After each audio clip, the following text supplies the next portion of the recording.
Hi everyone, I'm back again to my backyard to paint this blooming iris, the purple iris. The other colors are poppies.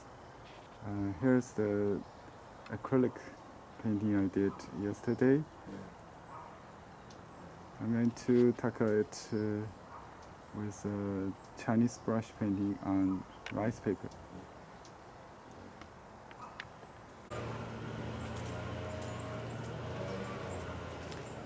Hello everybody, I'm Henry. I'm going to paint a live flower in my backyard in Chinese brush painting. The paper I'm using is unsized Shuan. Sorry about the noise. Unsized Shuan is kind of a rice paper absorbent. It's for spontaneous painting. So I got two wrist brushes, and I'm going to use my ink from the cake. I soak the brush completely. Just make sure they're wet. I use this one. Maybe I'll save that for the flower. We have three versions. Actually, there's another one. It's a combination of a wolf and a sheep, stiff and soft. So I'll do the leaves first to set the composition, the structure. I got some color here. Let me just put them on the wet paper towel so it's not going to dry quickly. And I got some yellow, some blues here. Just touch a little bit of those. Let me start from light this time, so we can go dark if we need. I'll just make it into a green-gray kind of color. You can add some red to mute it, so it's not too green. And the brush is only loaded about 1/3, so I can just do a sketch of the leaves. Although the stem is straight, actually it was fallen yesterday, so we put a stick underneath it to help. I still have consider that diagonal, so my flower would be there. And I'll just draw a stem for the flower first. Nothing is perfectly straight, right? Something like that. This is my starting point. Very important to be aware, not in the middle, not in the corner. Okay, and then we'll do some details on the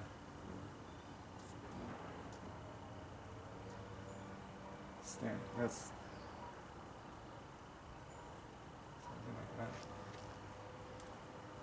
Okay. Now I'll make some crossing leaves with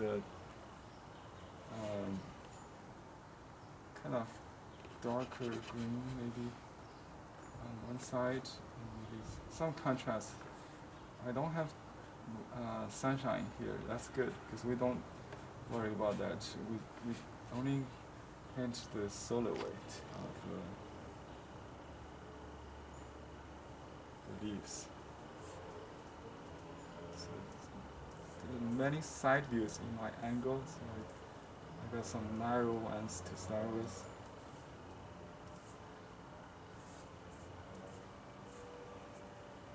And you notice the brush is going this way instead of going up. You can go either way. It could be the way it grows, that's the natural way most time. But for this shape, I think it's easier just use the natural tip of the brush and get that sharpness right away. So add a little warm color like a yellow, orange color to do the other side.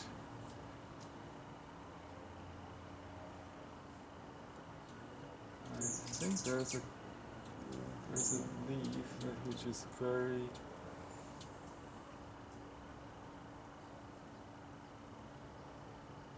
nice, like what I see here. So that flower goes up above this. Or just draw some. So I can push the brush to get the flying white. Push against the direction, and I can then pull the brush to get smooth.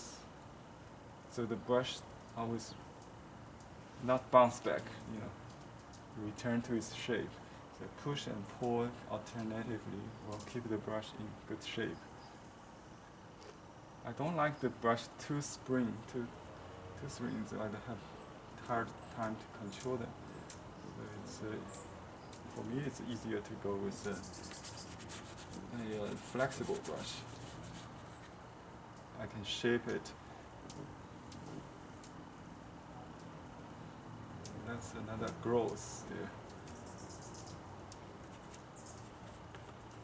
And we can add some dark to this side, just to vary color, the shady part. My color is a little bit difficult to get. This is dried up from the tube. I just opened the tube.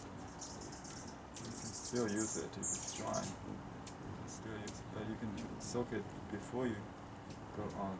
Maybe that's better practice. Okay, I'm going to do the flowers before I continue. We may need another, maybe just do it here, another grows different flowers in the background. So we'll do with the lighter form, just add some water. And it could still be in front of this one. So overlapping makes create distance.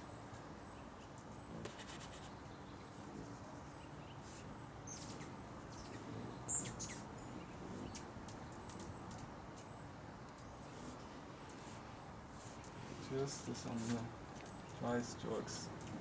And I don't really need to eliminate all the background. As I said, it's a solo way painting. So as long as at here, I need to balance this side a little bit to finish. So it's a whole. I always consider it a whole. I think there is a shape I really like. It's like that. That's okay. Add some ink bones to the leaf.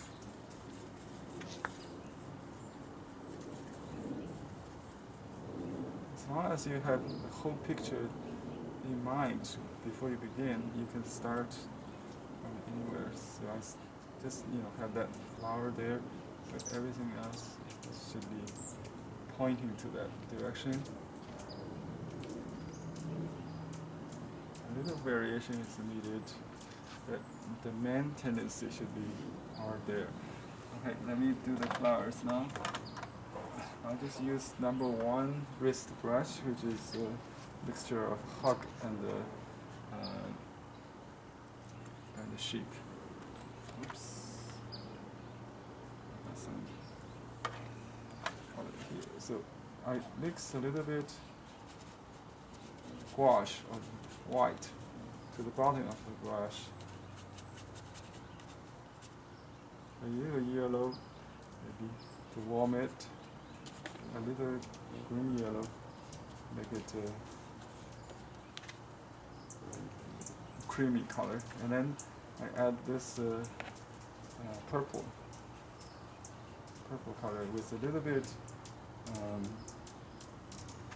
blue, and then dark purple without blue. You can even touch some dark indigo or rouge to make it really deep color, deep purple. Okay, now I have a gradation that you see. So I will start from the top maybe, but it's you start from where the dark is. That's the opposite of the watercolor paint. So I see the dark is on this side. So we can do that. And I like the skirt shape. But I don't want to try to depict anything, just the impression of that. And you can put the flower behind, although it's in front of this leaf, but I just put it to create again the distance. Okay, and then you can add a little warm color, maybe a little rouge, a little more rouge, and mix a little blue to cool it a little bit. Just repeat a little bit what I did before. But when I mix too much, it becomes muddy. That's the whole challenge. I don't want to mix color here. When I try to do that, whenever I try to do that, you get mud. So just get different color on the brush, maybe different size. Touch a little bit this or that, and then you're good to go. And I'm just concerned with the whole shape of the top. Just like that. So don't fuss with it too much, because the altered shape. Okay, and I'll just add a little bit calyx kind of thing to the. Oops, this is vibrant, so I'll just use that for the pollens right there. I see some here. I really don't see much the center, but we can have something. Yeah. And there's some kind of brown color, light, very ochre color. There's a little green, maybe that's for this part. Calyx. Yeah, my stem may be too tall, but it could be another bud on the other side, just like we see here in the real plant. So I'll just make that part a new bud. So this is hidden behind the flower. Yeah, my eye level, you won't really see that underneath. So this is the bud you see here. Again, I put it from the side, maybe behind the flowers. And now I can add a little more coming bud hidden in this. Actually, I see a dark petal already there. So concentration and some disperse. So you have one color somewhere, you try to find disperse it. So this part we don't have flower yet. I don't want to put a poppy, that would be too much. But I do like something here. So yeah, I see behind that plant is some growing spike of the flower. Let me just do something like that. So we have actually we got accident dot here. So we just make that into another flower. Something like that.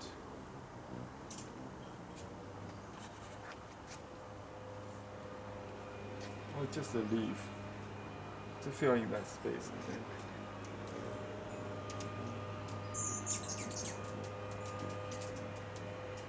Some side view, some front. So this is the characteristic of the iris. It's a blade shape, so you can see very different width according to the perspective.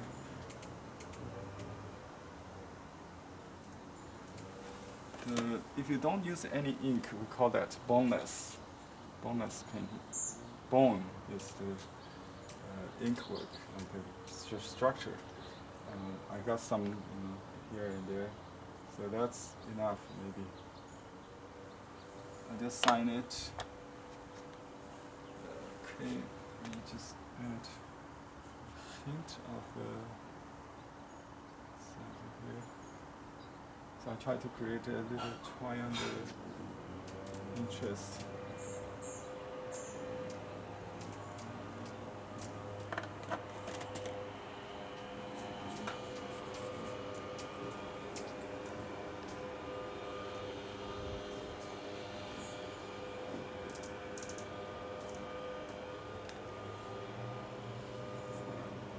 Let me take a look from distance.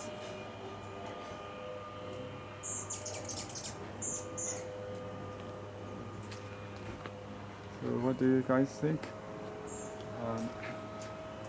We can make some suggestion of the ground, like dots indicate the grass, but we don't really have much space. So that's okay. This plant, actually, the flower should come from the middle of the growth, not the side like orchids. So I need to make this a little bit clear. And the better you know the botanic knowledge you have, the more freedom you know you have. Because nature is our teacher here. When you paint from the real sceneries, like or real flowers.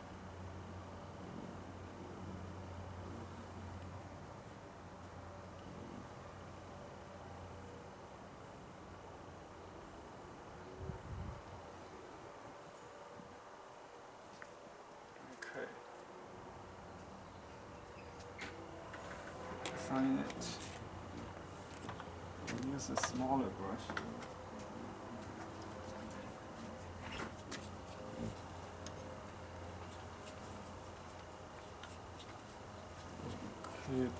Many people wondering where to sign. I would think something to balance the composition.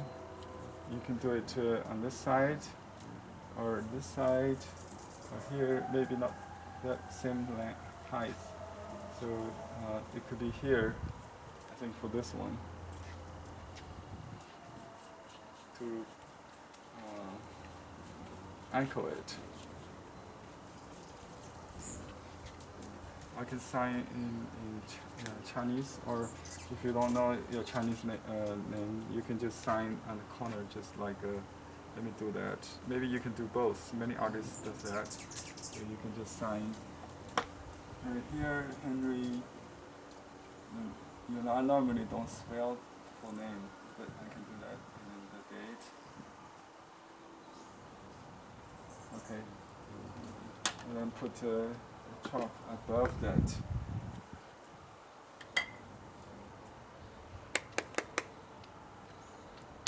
This is a different ink. You can do this, but this has fiber on it.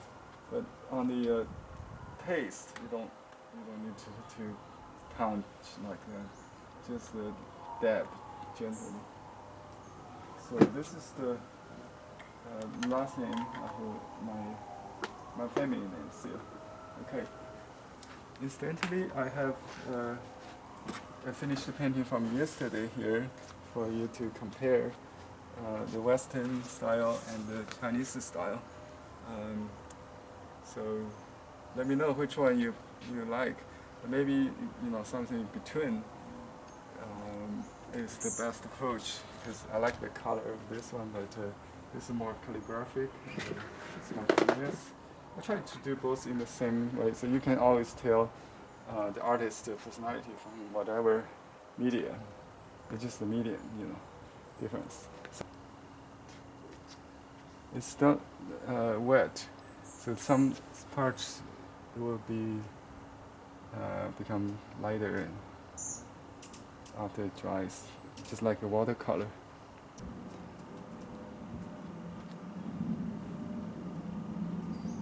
If you want to have a chop made, you can contact me at blueheronarts.com.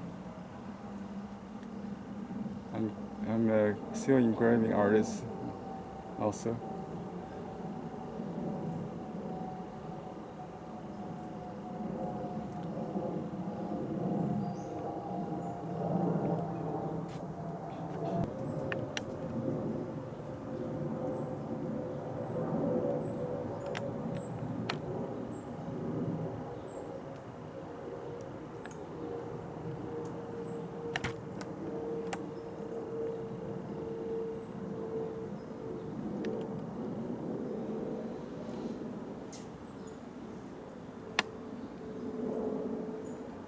Thank you for watching. Goodbye.